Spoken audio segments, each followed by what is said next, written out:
Bismillahirrahmanirrahim. Assalamualaikum warahmatullahi wabarakatuh. Sebelumnya, perkenalkan nama saya Irma Samratul Fuada, NPM 19215151119 dari KRSC mata kuliah Seminar Pendidikan Matematika. Nah, video ini dibuat untuk memenuhi salah satu tugas pada mata kuliah tersebut, di mana merupakan penjelasan dari proposal kuantitatif yang berjudul Pengaruh Model Problem-Based Learning berbasis Open-Ended terhadap kemampuan berpikir reflektif matematis dan self-confidence. Latar belakang dari penelitian ini yaitu berpikir reflektif matematis merupakan salah satu proses berpikir yang diperlukan di dalam proses pemecahan masalah matematis. Nah, proses belajar, meneliti, dan memecahkan masalah akan maksimal hasilnya apabila kemampuan berpikir reflektif seseorang cukup baik. Untuk itu, penting bagi guru dalam meningkatkan kemampuan berpikir reflektif matematis siswa, sehingga dengan kemampuan berpikir tersebut dapat membantu siswa dalam menyelesaikan suatu masalah matematis. Selain kemampuan berpikir reflektif, terdapat aspek psikologis yang mempengaruhi hasil belajar siswa. Aspek tersebut adalah self-confidence atau kepercayaan diri. Self-confidence dapat diartikan sebagai kepercayaan diri seseorang terhadap kemampuan matematis yang dimilikinya sehingga membuatnya yakni bahwa dia mampu menyelesaikan suatu permasalahan. Nah, berdasarkan uraian tadi, peneliti tertarik menerapkan model pembelajaran problem-based learning berbasis open-ended untuk meningkatkan kemampuan berpikir reflektif matematis dan self-confidence. Oleh karena itu, peneliti akan melakukan penelitian dengan judul Pengaruh Model Problem-Based Learning berbasis open-ended terhadap kemampuan berpikir reflektif matematis dan self-confidence. Rumusan masalah dari penelitian ini yaitu yang pertama, apakah terdapat pengaruh model pembelajaran problem-based learning terhadap kemampuan berpikir reflektif dan self-confidence siswa? Nah, yang kedua, jika ada pengaruh, berapa besarkah pengaruh terhadap peningkatan kemampuan berpikir reflektif dan self-confidence siswa di MTSPUI Cijantung? Selanjutnya ada definisi operasional di mana bertujuan memberikan batasan pengertian terhadap istilah yang digunakan dalam penelitian ini untuk meningkatkan perbedaan persepsi dan kesalah-tafsiran. Adapun variabel yang perlu didefinisikan itu yang pertama, model pembelajaran berbasis masalah atau problem-based learning. Yang kedua, kemampuan berpikir reflektif matematis. Dan yang ketiga, self-confidence. Tujuan dari penelitian ini yaitu yang pertama, mengetahui pengaruh penerapan model pembelajaran problem-based learning terhadap kemampuan berpikir reflektif dan self-confidence siswa. Yang kedua, jika terdapat pengaruh, mengetahui berapa besar pengaruh terhadap peningkatan kemampuan berpikir reflektif dan self-confidence siswa di MTSPUI Cijantung. Manfaat dari penelitian ini pertama, manfaat teoritis yaitu pengalaman dan temuan yang inovatif dalam penelitian ini diharapkan dapat digunakan sebagai langkah awal penelitian yang akan datang bagi peneliti. Yang kedua, manfaat praktis bagi peneliti, pendidik dan juga peserta didik yang tentunya akan mendapat manfaat dari hasil dari penelitian tersebut. Untuk materi yang pertama yaitu mengenai kemampuan berpikir reflektif matematis. Selanjutnya yaitu kajian teori mengenai model pembelajaran berbasis masalah, kemampuan berpikir reflektif matematis, dan self-confidence. Yang pertama ada model pembelajaran berbasis masalah. Sudiana mengungkapkan bahwa pembelajaran berbasis masalah adalah suatu bentuk pembelajaran yang memusatkan siswa pada masalah kehidupan nyata. Peran guru menyajikan masalah, mengajukan pertanyaan, dan memfasilitasi penyelidikannya.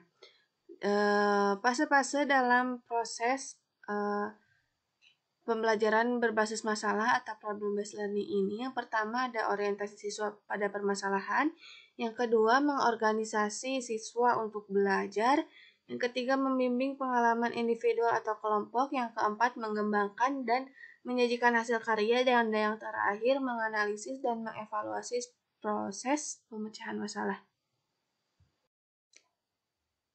Definisi dari kemampuan berpikir reflektif menurut beberapa ahli, diantaranya menurut Dewey mendefinisikan berpikir reflektif yaitu sesuatu yang dilakukan dengan aktif, gigih, dan penuh pertimbangan, keyakinan didukung oleh alasan yang jelas, dan dapat membuat kesimpulan atau memutuskan sebuah solusi untuk masalah yang diberikan.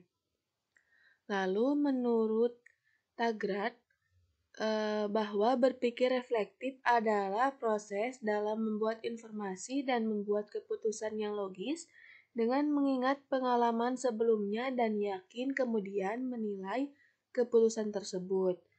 Lalu ada pendapat Nur mengemukakan bahwa berpikir reflektif adalah jenis pemikiran yang melibatkan pemecahan masalah, perumusan kesimpulan, memperhitungkan hal-hal yang berkaitan, dan membuat keputusan-keputusan di saat seseorang menggunakan keterampilan yang bermakna dan efektif untuk konteks tertentu. Yang terakhir itu ada menurut Lippmann, bahwa kemampuan berpikir reflektif adalah kemampuan untuk berpikir dengan perhatian pada asumsi dan implikasinya, didasarkan pada alasan atau bukti untuk mendukung kesimpulan. Untuk selanjutnya yaitu ada karakteristik kemampuan berpikir reflektif. Nah, menurut Scone pada tahun 1983, mengumpulkan bahwa karakteristik kemampuan berpikir reflektif itu ada 4. Yang pertama, refleksi sebagai analisis retrospektif atau mengikat kembali kemampuan untuk menilai diri sendiri. Yang kedua, refleksi kritis pada diri, yaitu pengembangan perbaikan diri secara terus-menerus. Nah, yang ketiga ada refleksi sebagai proses pemecahan masalah, yaitu kesadaran tentang bagaimana seseorang belajar. Nah, yang terakhir itu refleksi pada keyakinan dan keberhasilan diri. Untuk selanjutnya itu ada indikator berpikir reflektif. Menurut Nur pada tahun 2010, mengemukakan bahwa indikator berpikir reflektif itu ada 3. Yang pertama, reacting atau berpikir reflektif untuk asli, yaitu bereaksi dengan memperhatikan pribadi terhadap peristiwa atau situasi atau masalah matematis dengan berfokus pada sifat alami situasi. Nah, yang kedua ada comparing atau berpikir reflektif untuk evaluasi, yaitu berpikir yang berpusat pada analisis dan klarifikasi pengalaman individual, makna, dan asumsi-asumsi untuk mengevaluasi tindakan-tindakan dan apa yang diyakini dengan cara membandingkan reaksi dengan pengalaman yang lain, seperti mengacu pada suatu prinsip umum suatu teori. Yang ketiga ada contemplating atau berpikir reflektif untuk inquiry kritis, yaitu proses berpikir yang mengutamakan pembangunan pemahaman diri yang mendalam terhadap permasalahan, seperti mengutamakan isu-isu pembelajaran, metode-metode latihan, tujuan selanjutnya, sikap, dan etika. Nah, dari beberapa uraian tadi, maka dapat disimpulkan bahwa berpikir reflektif matematis adalah sesuatu kemampuan berpikir tingkat tinggi yang digunakan untuk menyelesaikan masalah matematis menggunakan pengetahuan sebelumnya yang telah diperoleh untuk menjawab masalah yang sedang dihadapi, sehingga mendapatkan suatu kesimpulan bahwa berpikir reflektif memiliki 3 indikator, yaitu reacting, comparing, dan contemplating. Nah, di sini ada pengertian self-confidence menurut beberapa ahli. Yang pertama ada menurut Manning dan Rai, mendefinisikan bahwa self-confidence sebagai ketenangan dan ketegasan saat mengemukakan pendapatnya di depan orang lain. Yang kedua ada menurut Parsons, bahwa mendefinisikan self-confidence sebagai kepercayaan diri dalam menyelesaikan suatu permasalahan.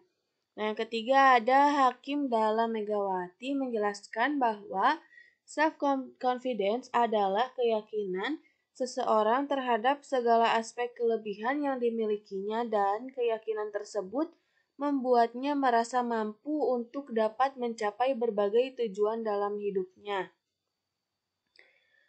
Nah, berdasarkan pendapat para ahli tadi, dapat disimpulkan bahwa self-confidence adalah keyakinan diri seseorang akan kemampuan dan kelebihan yang dimilikinya sehingga membuatnya percaya dapat mencapai tujuan hidupnya. Selanjutnya ada elemen pembangun kepercayaan diri seseorang menurut Preston.